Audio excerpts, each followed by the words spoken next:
Hello everyone, welcome or welcome back to my channel. My name is Dr. Nisha and in today's video lecture we are going to study the seventh aphorism, that is causa occasionalis and totality of symptoms.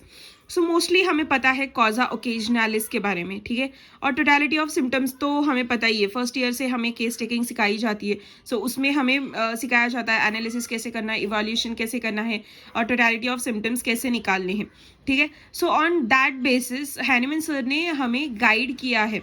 So totality of the symptoms किस लिए important है, उसका importance क्या है, हम लोग क्यों ऐसे करते हैं. So this is all given in the aphorism number 7. So we are going to study this aphorism today. So let's read this aphorism, that is, now as in a disease from which no manifest exciting or maintaining causa occasionalis has to be removed. मतलब क्या, तो causa occasionalis क्या है. So let's see on a plain paper or a plain sheet causa occasionalis, ठीक है, इसके बारे में हम लोग पढ़ रहे हैं. सो कॉजा ओकेजनलिस क्या है, तो कॉजा ओकेजनलिस is maintaining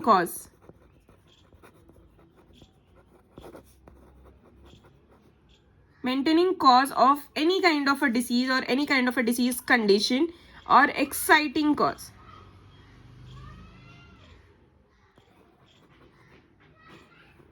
So maintaining cause and exciting cause, this is what the causa occasionalis. So what is meant by maintaining cause and the exciting cause? So maintaining cause पहले तो हम लोग पढ़ लेते. तो maintaining cause मतलब क्या, कोई भी डिसीज कंडीशन है, अगर किसी चीज के लिए हमें कुछ कॉज मेंटेन रह रहा है, सस्टेन रह रहा है, उसकी वजह से वो डिसीज सस्टेन रह रही है, मतलब मेंटेन हो रही है वो disease. Like for example COPD है किसी को, ठीक है, COPD is more over the endest stage, पर हाँ किसी को है ना क्रॉनिक कॉफ है, ठीक है, 2-3 महीने से कॉफ चालू है, and that person is a student of first year BHMS ले लो एंड सेकेंड ईयर, ठीक है, सेकेंड ईयर BHMS ले लो. So this patient is having the chronic cough since from the 2 months.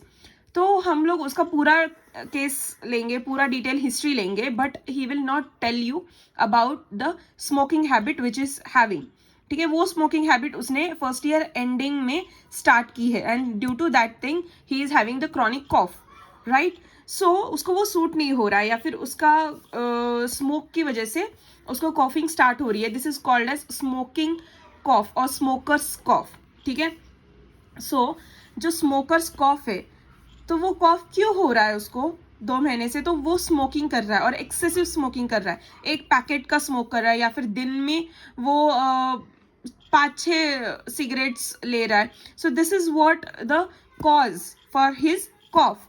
तो इसको हम लोग बोलेंगे मेंटेनिंग कॉज. मेंटेनिंग कॉज में क्या होता है, तो अगर वो इंसान स्मोकिंग नहीं छोड़ेगा, सो अगर वो छोड़ेगा ही नहीं वो सिगरेट, तो वो कॉज कंटिन्यू रहेगा, वो कॉफ कंटिन्यू रहेगा.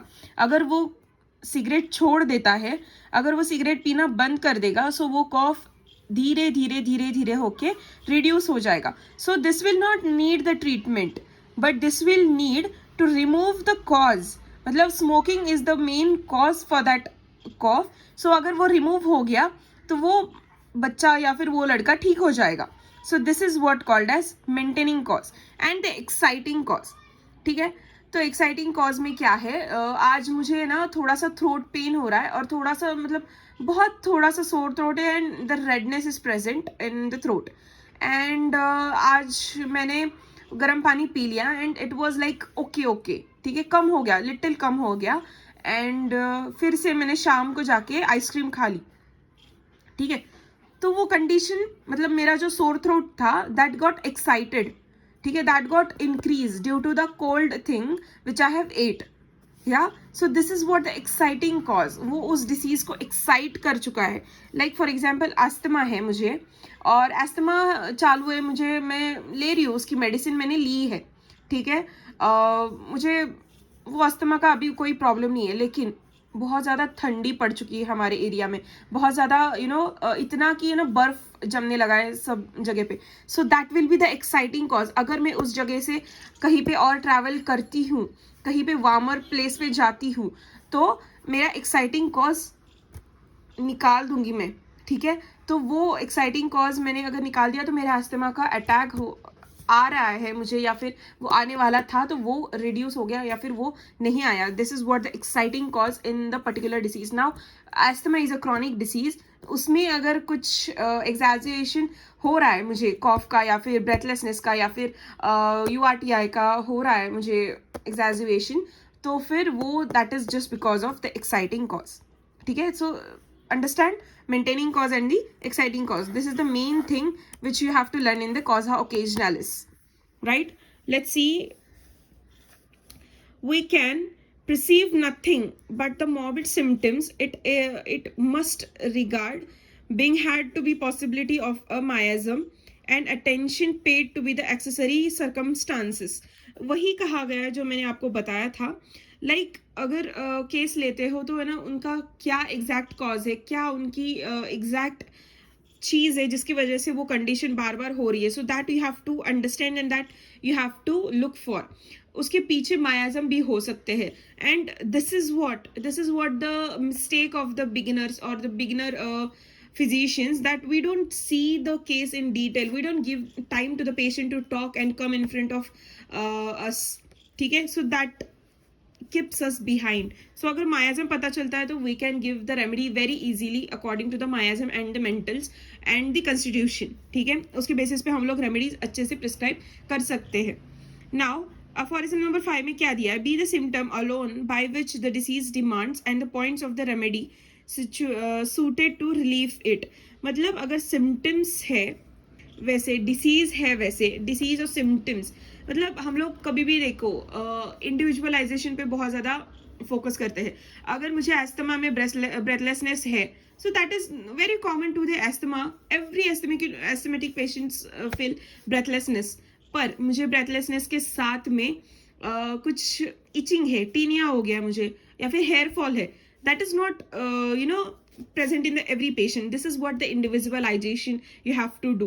अगर मैंने इस चीज पे फोकस किया, इस चीज की टोटालिटी बनाई ना, then you will get the exact remedy which that patient is calling for, which that patient is asking you for, right?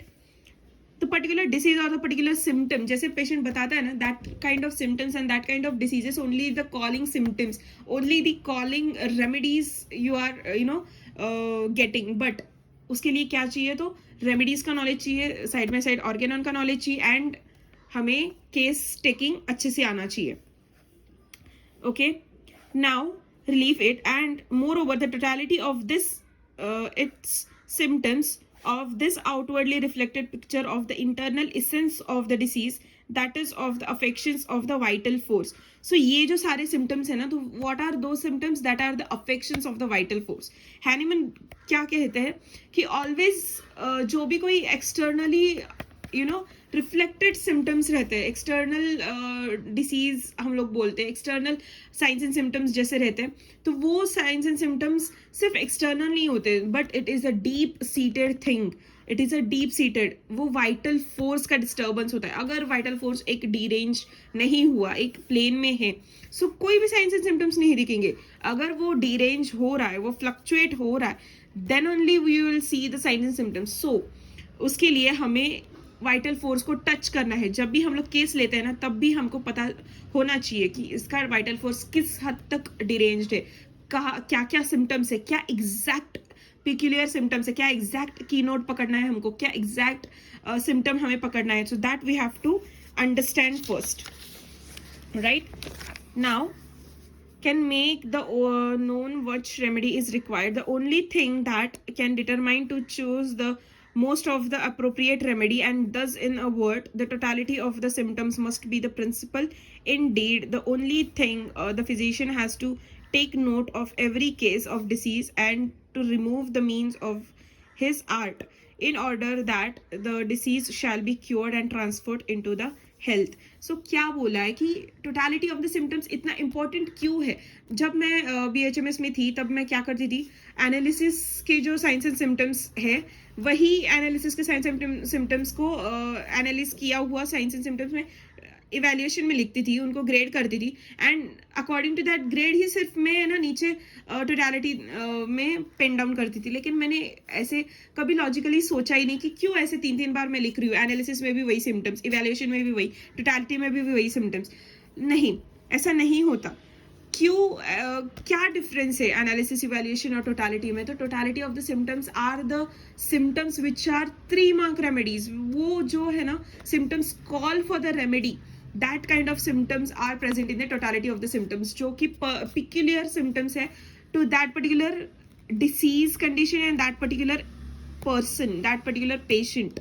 सो ये सब कुछ बहुत ज़्यादा कॉमन सिम्टम्स है, वो हम लोग टोटलिटी में नहीं लेते और लेना भी नहीं चाहिए। अगर लेंगे तो नीचे वाले नीचे लिखेंगे सब इंपॉर्टेंट सिम्टम्स पहले and then go for the less important symptoms. This is what the Hahnemann says.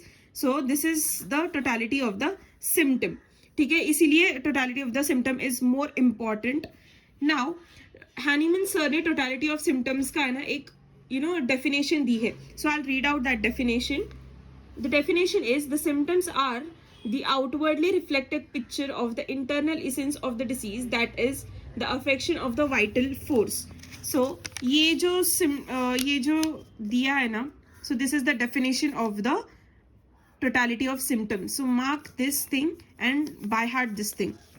ठीक है, सो ये अफोरिज्म आपको 5 मार्क्स के लिए आ सकता है एंड ये ही सिर्फ इतना ही ख़त्म नहीं होता है 7th अफोरिज्म। इसके टोटलिटी ऑफ सिम्टम्स का नेक्स्ट पार्ट भी बनाऊंगी, लेकिन in the next video, because एक ही वीडियो में बहुत ज़्यादा हो जाएगा। So take out this notes and सब कुछ पेन डाउन कर देना और ये अंडरलाइन करके इसके मीनिंग्स भी लिख देना। अगर कहीं पे पता नहीं चल रहा है आप लोगों को या फिर समझ में नहीं आ रहा, then you can definitely ask me. I hope you like this video, and if do, then consider subscribing to my channel. Thank you.